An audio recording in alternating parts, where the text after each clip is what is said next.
Hello दोस्तों, welcome to Prep With Us. जैसे कि आपको पता है कि डेली करंट अफेयर्स में हम लोग दैनिक जागरण का राष्ट्रीय न्यूज़पेपर जो है वो आपका कवर करते हैं। और उसी में आज 10 तारीख का करंट अफेयर, मतलब कि आज की डेट का करंट अफेयर जो है वो हम कवर करने वाले हैं। क्लाउडिया गोल्डिन को मिला है अर्थशास्त्र का नोबेल प्राइज़, तो इसके बारे में बात करेंगे। और बाकी आपका इसराइल का जो कि युद्ध चल ही रहा है, मतलब कि हमास ने हमला कर दिया इसराइल को, उसके बारे में डिटेल इन्फॉर्मेशन मैंने 8 तारीख के करंट अफेयर्स में आपके लिए कवर किया है और 9 तारीख को भी थोड़ा सा एक्सप्लेन किया हुआ है मैंने। तो वो आप जाके पहले देखेंगे, उसके बाद आपको समझ में आएगा कि मुद्दा क्या है। ठीक है। और इसराइल किस तरीके की टेक्नोलॉजी का इस्तेमाल करता है, ये कल के न्यूज़पेपर में कवर किया है, जो कि आपके एग्जाम के लिए बहुत ज़्यादा इंपॉर्टेंट है। तो गाजा को घेरकर हमास के समूल नाश में जुटी इजरायली सेना, इस बारे में, और इसराइल की सैन्य क्षमता क्या है, इसके बारे में भी हम यहाँ पे थोड़ा सा देखेंगे। आज न्यूज़ बहुत कम है, ठीक है, 3 स्लाइड्स ही थी जो आपके लिए इन्फॉर्मेटिव थी, इसीलिए। तो आप देख सकते हैं, सबसे पहली न्यूज़ जो है हमारी है कि श्रम बाजार में लैंगिक असमानता को दूर किया और अध्ययन अध्ययन अर्थशास्त्र का नोबेल जीतने वाली तीसरी महिला बनी है। ठीक है। तो ये आपकी थर्ड, मतलब कि वुमेन है जिन्होंने आपका अर्थशास्त्र का नोबेल प्राइज जीता है, क्लाउडिया गोल्डन। ठीक है। अर्थशास्त्र का नोबेल जीतने के बाद सोमवार को प्रसन्न मुद्रा में प्रोफेसर क्लाउडिया गोल्डन। तो क्या है, क्यों दिया गया है, कौन सी कमेटी ने मतलब दिया है, और क्या चीज़ें हैं, थोड़ा सा इन्फॉर्मेटिव तरीके से हम जानते हैं इसको। श्रम बाजार में लैंगिक असमानता की समझ बढ़ाने वाले अध्ययन के लिए हार्वर्ड विश्वविद्यालय की प्रोफेसर क्लाउडिया गोल्डन को 2023 के लिए अर्थशास्त्र का नोबेल पुरस्कार देने का ऐलान किया गया है। ये घोषणा नोबेल समिति के स्वयं के लैंगिक अंतर को कम करने की दिशा में एक छोटा कदम है, क्योंकि गोल्डन महज तीसरी महिला हैं जिन्हें अर्थशास्त्र के लिए नोबेल पुरस्कार से सम्मानित किया जा रहा है। 2009 में एलिनोर एस्ट्रोम, देखो यहाँ से अब क्यों बोलता हूँ मैं कि थोड़ा सा डिटेल में पढ़ना चाहिए। अब आजकल के स्टूडेंट क्या कर रहे हैं, उन्होंने बस इतना पता करना है कि अरशद का नोबेल इस बार इनको मिला है, बस बात खत्म। अब एग्जाम में जरूरी नहीं है कि वही पूछ दे, एग्जाम में ये भी पूछ सकता है ये तीसरी महिला है नोबेल प्राइज पाने वाली, पहली महिला कौन थी अरशद का नोबेल इनको मिला था, तो ये भी पता होना चाहिए आपको। ठीक है। अब ये देखो इसी में दे रखा है। अब आप 50 तरीके की मैगजीन अलग अलग टीचरों के ऊपर टाइम वेस्ट कर रहे हो। ठीक है। आप ऑथेंटिक सोर्स पढ़ो ना। ऑथेंटिक सोर्स में सब कुछ होता है, बस आपको पढ़ने की जरूरत है भाई, अपने दिमाग को विचलन से रोकने की जरूरत है। अब देखो 2009 में एलिनोर एस्ट्रोम और 2019 में एस्टर, ठीक है, एलिनोर स्टोम और 2019 में एस्टर डुफ्लो को अर्थशास्त्र का नोबेल पुरस्कार दिया गया था। ठीक है। ये दो लोगों को पहले मिल चुका है यहाँ पे, ये लिए आपके लिए इम्पोर्टेंट है। ठीक है। अब तक 93 लोगों को अर्थशास्त्र के नोबेल पुरस्कार से सम्मानित किया जा चुका है, 93 लोगों को। रॉयल स्वीडन एकेडमी ने कहा, अब कौन देता है ये, रॉयल स्वीडन एकेडमी देती है, ने कहा है कि क्लाउडिया के शोध में हमें श्रम बाजार में महिलाओं की ऐतिहासिक और समकालीन भूमिकाओं में नई और अक्सर आश्चर्यजनक अंतर्दृष्टि दी है। अर्थशास्त्र के लिए नोबेल पुरस्कार की घोषणा इस वर्ष के पुरस्कारों में से अंतिम है। इसमें मतलब ये अब लास्ट पुरस्कार है, इससे पहले जितने थे वो सारे निकल चुके हैं। अब मैं कोशिश करूंगा कि सारे नोबेल प्राइज एक ही वीडियो में आपको मैं कवर करा दूं। ठीक है। सारी स्लाइड्स उसी में डाल दूंगा, और सारे चिकित्सा का, भौतिक का, रसायन का जो भी मिल रहे हैं वो सारे मैं एक ही में करवा दूंगा आपका। ठीक है। अर्थशास्त्र के लिए नोबेल पुरस्कार की घोषणा इस वर्ष के पुरस्कारों से अंतिम है। इसमें विजेता को 1.1 करोड़ स्वीडन क्राउन मिलता है। दिसंबर में ओस्लो और स्टॉकहोम में होने वाले पुरस्कार समारोह में विजेताओं को स्वर्ण पदक और एक डिप्लोमा भी दिया जाएगा। क्लाउडिया ने कार्यस्थल में महिलाओं की 200 वर्षों की भागीदारी का अध्ययन किया। इसमें पता चलता है कि निरंतर आर्थिक विकास के बावजूद महिलाओं का वेतन पुरुषों के बराबर नहीं हो रहा है। महिलाओं द्वारा पुरुषों की तुलना में उच्च शिक्षा प्राप्त करने के बावजूद एक विभाजन अभी भी मौजूद है। क्लाउडिया ने एपी को बताया, मैं सदैव आशावादी रही हूँ, लेकिन जब भी मैं संख्या की तरफ देखती हूँ तो मुझे लगता है कि अमेरिका में कुछ ऐसा हुआ है कि पिछली सदी के आखिरी दशक में महिलाओं की श्रम शक्ति भागीदारी दर दुनिया में सबसे ज़्यादा थी, लेकिन अभी सर्वाधिक नहीं है। उन्होंने कहा, हमें परिवार, घर, बाजार और रोजगार को एक साथ जोड़ने के बारे में सवाल पूछना होगा। पुरस्कार समिति के सदस्य रैंडी हेजलमसन ने, यद्यपि क्लाउडिया का अध्ययन समाधान प्रस्तुत नहीं करता है, तथापि यह नीति निर्माताओं को समस्या से निपटने के लिए अत्यंत सहायक हो सकता है।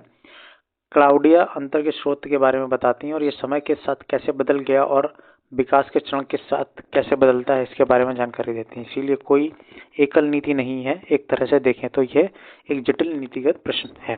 तो क्लाउडिया ने किस बारे में बताया है और क्यों दिया जा रहा है, ये भी जानना इंपॉर्टेंट था। तो इन्होंने ये बताया है कि अमेरिका जैसी जगह पे जो इतने सालों से मतलब ग्रोथ कर रहा है, एक डेवलप कंट्री है, तो वहाँ पे भी महिलाओं के मतलब कि जो उनको वेतन, पुरुषों के समान वेतन नहीं मिल पा रहा है, उनकी शैक्षिक योग्यता के हिसाब से उनको चीज़ें नहीं मिल पा रही हैं, तो एक लैंगिक असमानता जो है वो फैली हुई है बाजार में।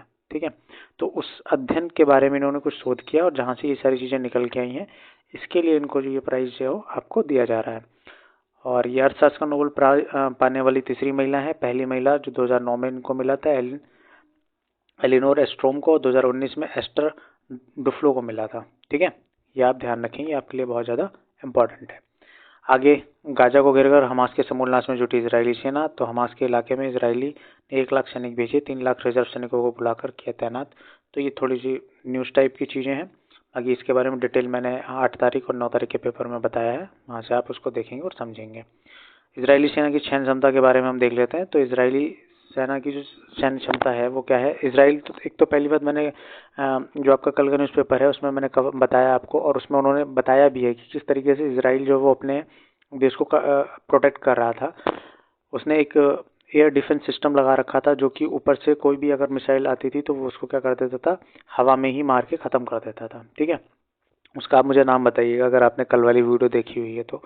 ठीक है, और उसके बाद क्या है, जो इसराइल की क्षमता है वो क्या है, इसराइल ने अपनी सेना को बहुत ज़्यादा पावरफुल बनाया हुआ। कहने के लिए कंट्री बहुत छोटी है पर वहाँ की डिफेंस बहुत अच्छी है। ठीक है,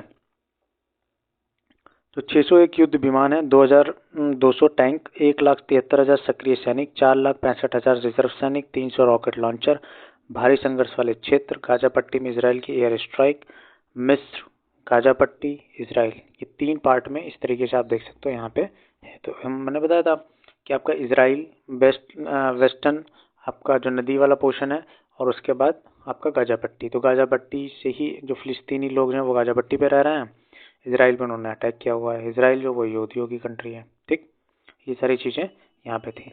और इन्फॉर्मेशन मैंने आपको बताई है कि आपका बैच लॉन्च हो रहा है, R O special batch Rudra batch के नाम से मैं लॉन्च कर रहा हूँ, जिसमें हिंदी और सामान्य अध्ययन से रिलेटेड चीज़ें आपको मिलेंगी, प्लस करंट अफेयर भी कवर किया जाएगा। और करंट अफेयर अपना वही रहेगा जो मैंने आपकी वन लिनियर सीरीज चलाई थी दृष्टि की, जो आपकी घटना चक्र की बुक थी। तो मैंने उसमें बोला था कि आगे के जो आपको डिटेल करंट अफेयर जो कि जैसे कि यूपीपीएससी जैसे एग्जाम, पीसीएस एग्जाम में, या आरओ के एग्जाम में, या जो भी थोड़े बड़े एग्जाम्स हैं उनमें पूछा जाता है। इसमें प्री और मेंस दोनों होते हैं। ठीक है, तो उसके हिसाब से जो अभी करंट अफेयर रह गई थी वो 1 साल की करंट अफेयर मैं आपको उसी सीरीज में, उसी रुद्र बैच में मैं आपकी कवर करवाऊंगा करंट अफेयर की, जो आपकी वीडियोज़ होंगी उनमें। ठीक है, उसी बुक को, घटना चक्र वाली, क्योंकि उससे बेस्ट सोर्स मार्केट में अवेलेबल अभी तक तो नहीं है। ठीक है, और उसमें क्या पढ़ना है, कितना पढ़ना है, वो बताने का काम मेरा है, क्योंकि पूरी की पूरी मैगजीन आपके एग्जाम में आएगी नहीं, सारी की सारी करंट अफेयर आपको डिट्टो पूछी नहीं जाएगी। करंट अफेयर में से कैसे क्वेश्चन बनेगा ये बताने का काम मेरा है। ठीक है, इन चीज़ों को अगर आप समझ गए तो आप करंट अफेयर में पीछे नहीं जाओगे, क्योंकि ये सामान्य अध्ययन वाले में 10 से 11 टॉपिक्स हैं, उसमें करंट अफेयर 8 पे या 7वें नंबर पे करंट अफेयर का भी टॉपिक है। ठीक है, तो करंट अफेयर सामान्य अध्ययन का जो आपका पोर्शन कवर होगा वो एमसीक्यूज की फॉर्म में कवर होगा, क्योंकि देखिए आपका सामान्य अध्ययन का जो पेपर आने वाला है वो ऑब्जेक्टिव है आपका प्री में भी और आपका मेंस में भी ऑब्जेक्टिव ही है। तो मैंने उसके टॉपिक वाइज ना पढ़ा के मैं उसको एमसीक्यूज की फॉर्म में ले रहा हूँ, ताकि आपको ज़्यादा से ज़्यादा एमसीक्यूज प्रैक्टिस करवाए जा सकें और मिक्स एमसीक्यूज पर प्रैक्टिस करवाए जा सकें। ठीक है, और उसमें जो यूपी स्पेशल का पोर्शन रह गया है वो यूपी स्पेशल का पोर्शन मैं अलग से आपके लिए बना दूंगा। ठीक है, ओके, तो आप वीडियो को पूरा एंड तक ज़रूर देखें, चैनल को लाइक करें, शेयर करें, सब्सक्राइब करें, और ज़्यादा से ज़्यादा आप इन्फॉर्मेशन ये लोगों तक पहुँचाएँ, क्योंकि आपको एक ऑथेंटिकेटेड सोर्स के थ्रू चीज़ें मिलने वाली हैं जो आपके एग्ज़ाम में डायरेक्ट ब्रह्मास्त्र का काम करेंगी। ना कोई मार्केटिंग, ना कोई फालतू की चीज़ें, ना कोई फालतू की इधर उधर की बकवास, ना कोई प्रमोशन। ठीक है, आपको डायरेक्ट वो कंटेंट मिलेगा जो आपके एग्ज़ाम के लिए यूज़फुल है। Okay, thank you so